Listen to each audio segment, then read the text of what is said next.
पूरे विश्व को शून्य देने वाले आर्यभट्ट, जो पूरे विश्व को शून्य दिए थे, उनका जन्म बिहार में हुआ था। और ये वही शून्य है जो दिल्ली विधानसभा चुनाव में कांग्रेस पार्टी को आई थी। और अगर आज बिहार को 2 शून्य अधिक मिल रहे हैं तो विपक्ष को इतनी तकलीफ क्यों हो रही है? जिस सरकार ने बिहार में विकास लाए हैं, बिहार हमेशा उनका आभारी रहेगा।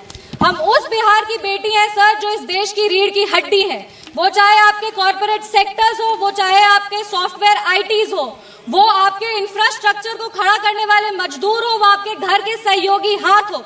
हर घर में सर एक बिहारी है, आपके घर को घर बनाने वाला आदमी बिहारी है। बिहार का उत्थान अब अडिग है और बिहार के विकास में अब कोई भी बाधा नहीं आएगी। रीजनल फेवरेटिज्म की बात करते हैं सर, 2004 में डीएमके पार्टी के समर्थन के लिए तमिल को क्लासिकल लैंग्वेज घोषित कर दिया गया था और उसके लिए एक यूनिवर्सिटी की स्थापना भी की थी। तब बिहार वासी को और बिहारियों को कोई दिक्कत नहीं था। पर आज जब बिहार को ज्यादा मिल रहा है तो विपक्ष को इतनी तकलीफ क्यों हो रही है?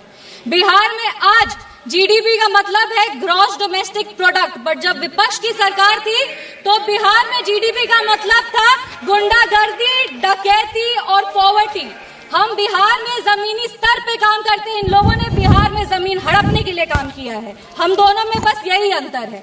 संविधान विरोधी कहते हैं और नेता प्रतिपक्ष भी जब राष्ट्रपति अभिभाषण के धन्यवाद प्रस्ताव में बोल रहे थे तो जितने बार उन्होंने भारत का नाम नहीं लिया था, उससे ज्यादा वो चाइना के बारे में बात कर रहे थे।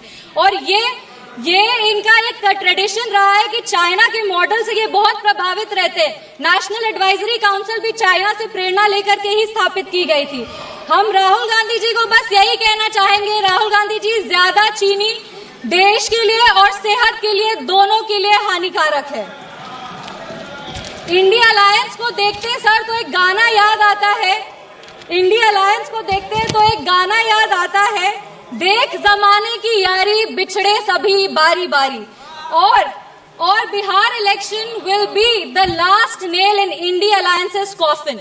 इसके बाद इंडिया अलायंस वैसे ही इस धरती पर से विलुप्त हो जाएगा जैसे किसी समय में डायनासोर हुए थे। अगर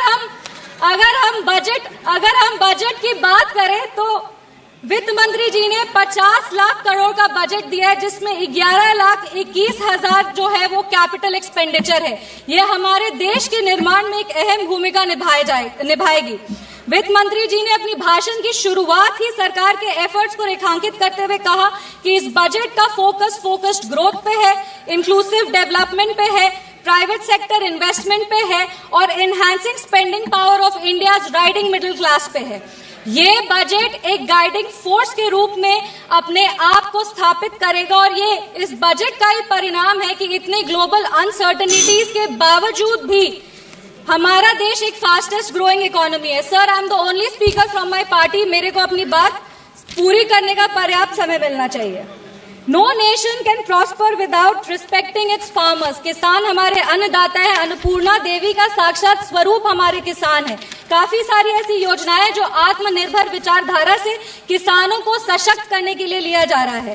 प्रधानमंत्री धन धान्य कृषि योजना हो, जो 100 जिले जिसमें कम उत्पाद होते हैं वहां पर लगभग 150 करोड़ किसानों को ये योजना जो है वो फायदा देगी। वो फसल विविधीकरण हो, सिंचाई हो या ऋण उपलब्ध कराना हो, इस योजना के तहत किसानों को सशक्त किया जाएगा।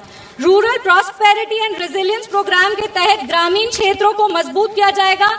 आर्थिक रूप से उनका सशक्तिकरण होगा। आत्मनिर्भरता in pulses. Sir, I am the only speaker from my party sir, I have enough time, I know. Mission for आत्मनिर्भरता इन पल्सेस के तहत तूर, उड़द, मसूर दाल जैसे जो उत्पादन है उसको भी पूरा किया जाएगा। Now, the most interesting part, and the Prime Minister is not looking at me. The most interesting part. सुन रहा है, मजबूरी है। आप the most interesting part में सब सुनेंगे। देख नहीं रहे, तर्क पे बात करो। मुंह नीचे कर लिया suddenly. We have the Chinese, and the Prime Minister has denied it, and the army has contradicted the Prime Minister. It's true. The Prime Minister has denied it. The Prime Minister has denied it, and the army has disagreed with the Prime Minister that China is sitting on 4,000 square kilometers of our land, of our territory.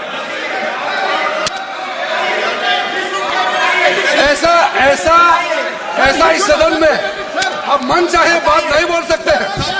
ये बिल्कुल ठीक नहीं है sir, ये serious मामला है। आप foreign policy पे, बॉर्डर इश्यू पर आप अपना कैसे मजाक बात कर सकते हैं? अपना मन मारन कहानी आप बना के बोल रहे हैं। ये तो बहुत सीरियस मामला है। विदेशी प्रतिपक्ष के नेता जो आप विषय बोल रहे हैं, जो विषय आप बोल रहे हैं, उसके तथ्यों को Let me speak. सदन के पटल पे रखना आप। Pani. अनुरोध है, लीडर ऑफ पोजिशन बोलिए, हम लोग शांति से सुनेंगे। Sir, let me speak, ये sir. आपका अधिकार है बोलने का, मगर आप मन चाहे ऐसा सीरियस इशू पे कैसे बोल सकते हैं? ये सीरियस मामला है। आप सदन में आप बोल रहे आर्मी हैं, के पास अपनी मर्जी से बोलते हो, फॉरेन मिनिस्टर के पास बोल देते हो, सीमा का ऑफिशियल वर्जन से अलग बात करते हैं। ऐसा मत बोलिए, ये देश के लिए ठीक नहीं है। महत्वपूर्ण विषय है। आपको सीरियस होना पड़ेगा लीडर ऑफ ऑपोजिशन। ये गंभीर मामले को आप ऐसा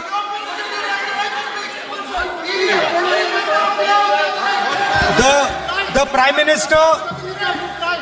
Prime Minister has denied that Chinese forces are inside our territory, but for some reason, our army keeps talking to the Chinese about their entry into our territory, and our Chief of Army Staff has said that the Chinese are inside our territory. This is a fact. This is not invention, this is a fact. Now, but the reason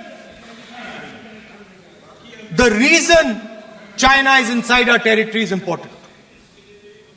Because people think that wars are fought between armies and their weapons. But the fact of the matter is that wars are fought by industrial systems. The fact of the matter is that China has an industrial system that is far stronger, far bigger than our industrial system. And that is why they have the guts to come inside this country. The reason China is sitting inside this country is because Make in India has failed. The reason China is sitting inside this country is because India is refusing to produce. And I am worried that India is going to give up this revolution to the Chinese once again.